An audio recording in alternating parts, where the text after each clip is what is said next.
ओ भाई कैसी अजीब सी डरावनी आवाजें चमगादड़ की। भाई पूरा अंधेरा ही अंधेरा है।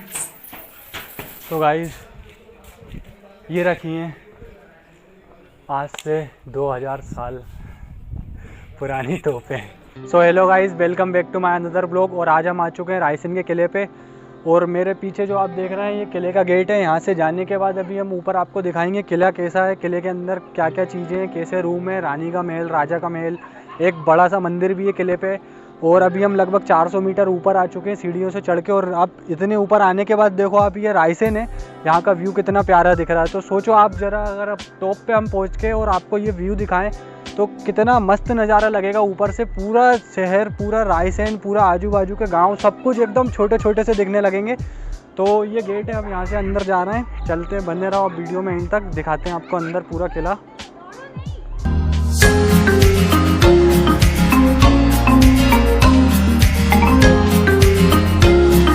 तो गाइज अभी हम लगभग 500 मीटर ऊपर आ चुके हैं किले के। और ये जो आप गेट देख रहे हो कितना प्यारा स्ट्रक्चर है। मतलब उस टाइम के लोगों के पास ऐसी टेक्निक थी जो आज अपन चाहकर भी इस टाइप का स्ट्रक्चर नहीं बना सकते, इतनी बड़ी इमारत नहीं बना सकते। और ये आज भी इतनी मजबूती के साथ खड़ा है। और सबसे मेन चीज़ इसकी डिज़ाइन देखो आप, पत्थर के ऊपर इतनी प्यारी कारीगरी करके रखी गई है इस गेट के ऊपर। और यहाँ पे उस टाइम पे राजा के सैनिक वगैरह खड़े हुआ करते थे, पहरा देते थे। यहाँ से एक गेट है, अंदर है, उसके बाद से ये दिखा इतना बड़ा स्ट्रक्चर। हमें अब यहाँ से एक गेट और दिखेगा सामने, अपन और आगे जाएंगे तो पहरेदार वगैरह खड़े होते थे, उन लोगों के लिए पूरा बनाया गया था। उस टाइम लाइट वगैरह तो होती नहीं थी, तो मसाले जला करती थी। और यहाँ का गेट निकाल दिया गया है, निकल गया पता नहीं, ये गेट का एरो है यहाँ पे। ये जो इस कॉलम के अंदर ये होल बने हुए हैं, इसमें गेट फिट था। अभी तो खैर लोहे वाले गेट वगैरह लगा दिए टेम्प्रेरी बंद करने के लिए। बाकी कितना बड़ी इमारत है, कितनी बड़ी जगह है। और यहाँ पे एक छोटा सा रूम टाइप का बना हुआ है, एकदम जरा सा, जो कि मेरी हाइट का है, बस इतना सा रूम। दोनों साइड ऐसे रूम बने हुए हैं। और ये दूसरा गेट है लगभग। इस किले के अंदर ऐसे 9 गेट हैं, चारों तरफ से आने के रास्ते हैं इस किले के अंदर।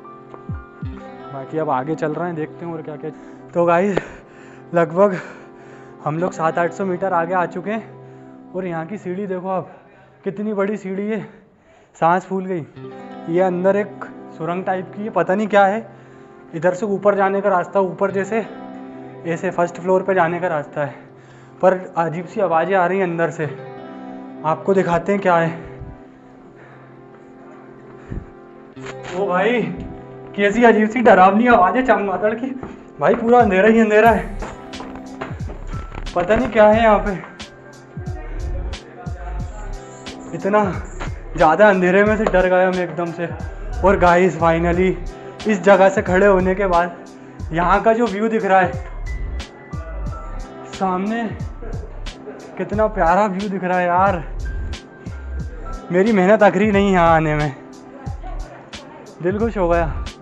और ये तो अभी स्टार्टिंग है, अभी तो किले पे ऊपर तक जाना है। तो गाइस टाइम हमारे पास बहुत कम बचा है, क्योंकि हमें आने में बहुत देरी हो गई। लगभग 6 बजे किला बंद हो जाता है और अभी 5:30 बज रहे हैं। तो बिना देर करे चलते हैं हम लोग किले पे, और आपको किले के ऊपर से दिखाते हैं कैसा व्यू दिख रहा है, किले के अंदर क्या क्या चीज़ें हैं, कितने कमरे बने हुए हैं, और एक एक चीज़ें आपको अंदर चलने के बाद बताते हैं। सबसे मेन चीज़ है किले के अंदर खूबिया रास्ता है, बने रहना। तो गाइज़ फाइनली थकने हारने के बाद, इतनी मेहनत के बाद किले के ऊपर पहुंच चुके हैं। और मेरे पीछे में जो ये देख रहे हो आप, जो पोर्शन है, ये है शिव जी की मंदिर, शिव मंदिर है। ये किले के ऊपर जो बनाई गई थी शिव मंदिर है, बहुत प्राचीन टाइम से बनी हुई मंदिर है ये। और मैं आपको बता दूं कि ये किला 1200 ईस्वी में इसका निर्माण हुआ था।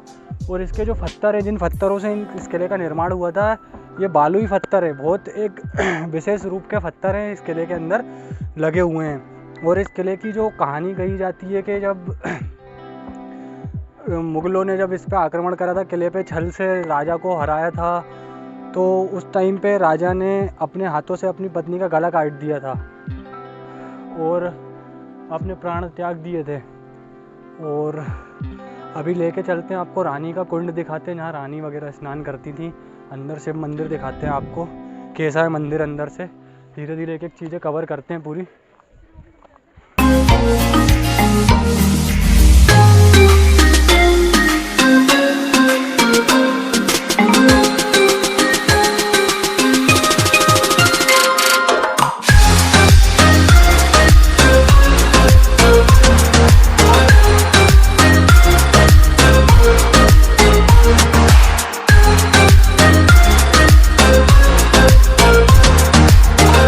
तो गाइज़ हम आ चुके हैं भोलेनाथ के महादेव के मंदिर के अंदर।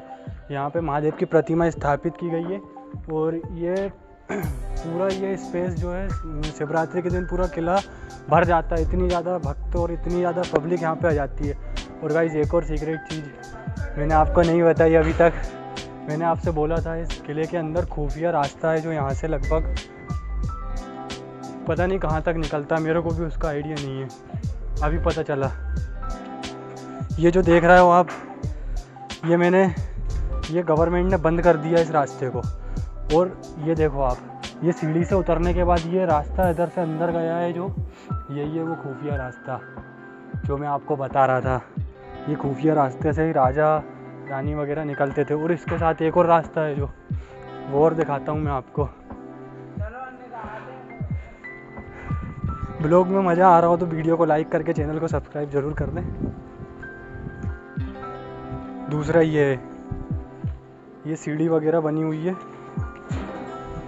ये सीढ़ी से रास्ते से ये अंदर जाने का रास्ता है, पूरा अंदर सुरंग बनी हुई है और अंदर पूरा पैक करके रखा है। अंदर से चमगादड़ की आवाज़ें आ रही हैं, अजीब तरीके की आवाज़ें इसके अंदर से गाइस। इसके अंदर, इस किले के अंदर बहुत सारे रहस्य राज छुपे हुए हैं।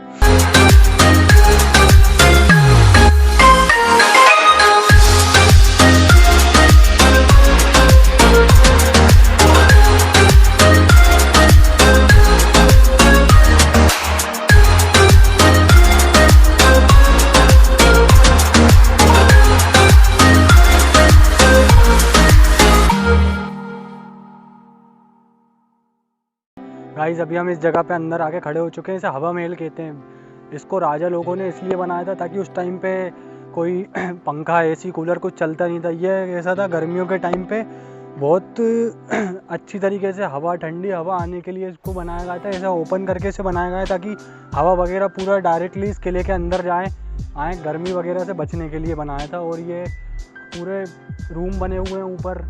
पीछे रानी महल है, रानी का तालाब भी बना हुआ है जिसमें रानी वगैरह स्नान करती थी। और इधर से आगे चलते, आगे देखते हैं आगे और क्या क्या इस महल में। इधर ये बनाया हुआ घोड़े वगैरह बनते थे राजा के नीचे। ये जैसे अपने घर की में पार्किंग वगैरह होती है वैसे उनकी पार्किंग वगैरह थी यहाँ पे। सभा वगैरह बैठा करती थी यहाँ पे। और इसमें गाइस एक चीज़ है कि इसको इतनी मजबूती से बनाया गया है कि आज तक ये मिसाल है अपन के भारत का इतिहास है। ये देखो गाइस, ये आ गया कुंड जिसमें रानी राजा वगैरह स्नान किया करते थे। और ये बने हुए कक्ष जो अब बहुत बेकार तरीके से डैमेज हो चुके हैं। गवर्नमेंट को इसका थोड़ा सा ध्यान रखना चाहिए, इसकी मरम्मत करानी चाहिए। इसका पानी पूरा सूख चुका है। और इसके अंदर जाने का रास्ता वो सामने गेट है, वहाँ से इसमें से अंदर जा सकते हैं। और इधर पे स्नान किया करती थी राजा रानी वगैरह लोग। इतनी हाइट पे पानी लाना कितना डिफ़िकल्ट एक चैलेंज होता था उस टाइम पे। और कहा जाता है पहले के टाइम पे 12 महीने का एक दिन होता था, एक साल का एक दिन हुआ करता था। तो ये किला एक दिन में ही बना के तैयार कर दिया था। और उस टाइम मोटर वगैरह भी नहीं हुआ करती थी, तो इसमें पानी वगैरह पता नहीं कैसे फिल करा करते थे वो लोग। और यहाँ से आप आवाज़ सुन पा रहे हो कि नहीं सुन पा रहे, चमगादड़ों की आवाज़ आ रही बहुत तेज़। ये पूरा खंडर बन चुका है और 6 बजे के बाद यहाँ आने नहीं दिया जाता, बैन है आना, क्योंकि कई लोग लापता हो चुके हैं। इसके अंदर से इतनी गंदी आवाज़ें आ रही हैं। आवाज़ आपको पता नहीं रिकॉर्ड हो पा रही है कि नहीं माइक में। मुझे तो डर लगने लगा गाइस, क्योंकि पूरी पब्लिक चली गई है, हम ही लोग बचे हुए हैं। आज हम लेट हो गए थे आने में। और एक और ज़रूरी बात, यहाँ के जो राजा थे राजसेन जी, उनको एक अनोखी चीज़ थी उनके पास जिसे बोलते पारस पत्थर। पारस पत्थर जब युद्ध हुआ था, उस पारस पत्थर के लिए इतने मुग़लों ने, इतने राजाओं ने आक्रमण करा था इस रायसेन के किले के ऊपर कि वो पारस पत्थर उनके हाथ रख जाए। पारस पत्थर क्या होता है? पारस पत्थर ऐसी चीज़ है कि लोहे में टच करते से ही लोहा सोने में कन्वर्ट हो जाता है, सोना बन जाता था। तो जब युद्ध हुआ, राजा को मतलब छल कपट से हरा दिया गया, तो राजा ने यहाँ पर एक तालाब है अंदर, तालाब के अंदर वो पारस पत्थर फेंक दिया था। तो कहा जाता है कई ऐसे तांत्रिक वगैरह बाबा लोग उस पत्थर को ढूंढने आए लेकिन वापस नहीं जा पाए। अब जो भी है इस किले का इतिहास, और कितनी सॉलिड तरीके की यहाँ की पिलर है, कॉलम है, बिल्कुल आप देखो उस टाइम पे इंची टेप हुआ नहीं करते थे, कोई टेक्निक हुआ नहीं करती थी कुछ, इतना कलाकारियाँ करके रखी उन लोगों ने। इनके एक एक कॉलम जो हैं, कॉलम्स जो हैं वो बिल्कुल बराबर लेवल के, ना छोटा ना कोई बड़ा। और इनमें से कई ऐसे कॉलम वगैरह हैं जिनके ऊपर स्ट्रक्चर भी बनाए पत्थर के ऊपर ड्राइंग डिज़ाइन तक बना के रखी गई हैं। पूरा कैसा सुनसान दिख रहा है, डर लगने लगा। अब तो हम 2 लोग ही हैं, बाकी पब्लिक निकल गई यहाँ से। और ये पत्थर अभी अभी मंगाए गए हैं शायद, इसको काट के इधर पे जो कॉलम डैमेज हुआ है उस पर रखवाने के लिए मंगाए गए हैं। पर जो इसमें मेन पत्थर जो लगे थे वो बालू मिट्टी के बने हुए थे, यहाँ के नहीं थे वो पत्थर। ये उस टाइम पे उन लोगों के कमरे हुआ करते थे जो आज पूरे खंडर हो चुके हैं। और अगर आप को मैं बताऊं, अगर आप रायसेन किला आना चाहते हैं, अगर भोपाल से आ रहे हैं तो भोपाल से आपको ये पड़ेगा 45 किलोमीटर रायसेन किला। और आप मध्य प्रदेश से या मध्य प्रदेश के बाहर से कहीं भी आते हैं, तो कहीं से भी आना चाहते हैं, तो आपके नज़दीकी रेलवे स्टेशन एक भोपाल रेलवे स्टेशन, एक रानी कमलापति रेलवे स्टेशन, एक Vidisha railway station nearest railway station है। राजा भोज एयरपोर्ट आपका नियरेस्ट एयरपोर्ट रहेगा। और अगर आप भोपाल तक आ चुके हैं, भोपाल तक आ गए, भोपाल से रायसेन आने के लिए आपके पास अगर साधन नहीं है तो आप बस से भी आ सकते हैं। 50 रुपये किराया लगेगा आपको आने का रायसेन किले तक। कितनी मज़ेदार जगह है। टाइम के चलते हमें जल्दी यहाँ से निकलना पड़ेगा। हम नहीं चाहते कि हमारे वजह से किसी को दिक्कत हो या हमें यहाँ से कोई दिक्कत हो। बाकी अगर हम थोड़ा सा पहले आ जाते तो ये ब्लॉग कंप्लीट करने के बाद थोड़ी देर रिलैक्स होकर बैठता। कितना सुकून है यार यहाँ पे, मतलब सारी दुनियादारी की टेंशन और सब चीज़ छोड़ के सुकून से बैठे रहो थोड़ी देर, मज़ा ही अलग है। ये गुम्मद बने कितने प्यारे। अभी तो वो गुम्मद डैमेज हो गया, पर उस टाइम पे कितने टेक्निक लगा के और कितना दिमाग लगा के उस गुम्मद को बनाया गया था। कितना ब्यूटीफुल लग रहा है वो गुम्मद। जैसे यहाँ पर भी गुम्मद था, वो टूट गया। इतने सारे कमरे थे, पूरी की पूरी सेना रहती थी यहाँ पे। तो गाइज़ एक ब्यूटीफुल सी लोकेशन पे खड़ा हूँ मैं और आपको दिखाता हूँ रायसेन का नज़ारा। अभी 10 जनवरी को ये रायसेन का मेला ख़त्म होने वाला है। जो सामने मेला दिख रहा है आपको, 10 जनवरी को ख़त्म हो जाएगा ये मेला। और ये जो मेरे सामने प्यारी सी ये सिटी देख रहा हो, मतलब ये जो घर वगैरह मोहल्ला कॉलोनी जो देख रहा हो, ये है रायसेन। रायसेन ज़िला वैसे तो बहुत बड़ा ज़िला है कि पूरा रायसेन एकदम क्लियर दिख रहा है। वो उधर रायसेन का स्टेडियम दिख रहा है सामने, उसके पीछे दशहरा मैदान दिख रहा है, वो रायसेन की मंडी दिख रही है, वो तालाब दिख रहा है रायसेन का, वो रायसेन का मेला दिख रहा है। और पूरा रायसेन, मतलब आपको यहाँ से पूरा रायसेन दिख रहा है। और गाइज़ कितना मज़ा आ रहा है, मेरा मन कर रहा है बस इस लोकेशन पे बैठ के बस बैठा रहूँ, बस देखता रहूँ। कितना प्यारा। और वो एक नया हाईवे बना है, वहाँ से गाड़ी वगैरह निकल रही है, क्या पता कैमरे में वहाँ तक दिख पा रहा है कि नहीं दिख पा रहा। कितनी मज़ेदार जगह है।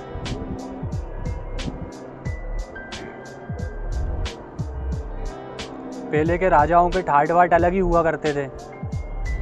तो गाइस ये रखी हैं आज से 2000 साल पुरानी तोपें। 2000 तो नहीं, जितना भी टाइम पुरानी है, इसमें कुछ लिखा नहीं है यहाँ पे इसके बारे में। बाकी ये तोप लोहे पत्थर और पता नहीं किस चीज़ की धातु से बनी हुई इतनी मजबूत तोप है। एक ये है, उससे बड़े साइज़ पर ये है, अभी तक संभाल के रखी है। ये सबसे एंटिक तोप लगी। इस तोप के ऊपर डिज़ाइन तक बना हुआ है और इतनी सॉलिड है ये तोप। कितने युद्धों में चली होगी ये, देखिए इसमें क्रैक तक आ चुके हैं, डैमेज तक हो चुकी है ये तोप। कितना मतलब इस तोप से कितना उपयोग करा होगा जंग के मैदानों में। और ये है वो बत्ती जहाँ पे गोला इधर से अंदर डालने के बाद ये गोला आई थिंक इसके अंदर फंसा भी हुआ है। और ये जो छेद दिख रहा है आपको, एक तो एयर का छेद है और एक छेद ऐसा है यहाँ से आग लगाई जाती थी उस बत्ती में, बारूद में, जिससे तोप चलती थी। इसमें भी सेम वैसे ही सिस्टम है। यहाँ पे वो होल बना के रखे हैं, बारूद में आग लगाई जाती थी और यहाँ से तोप फायर होती थी। और इस तोप को एक स्पेशल गाड़ी के ऊपर रखा जाता था, जिससे डायरेक्शन दिया जाता था किस एरिया में इसे चलाना है। ये पूरी तोप है और ये मिल गई हमें इस तोपों की जानकारी।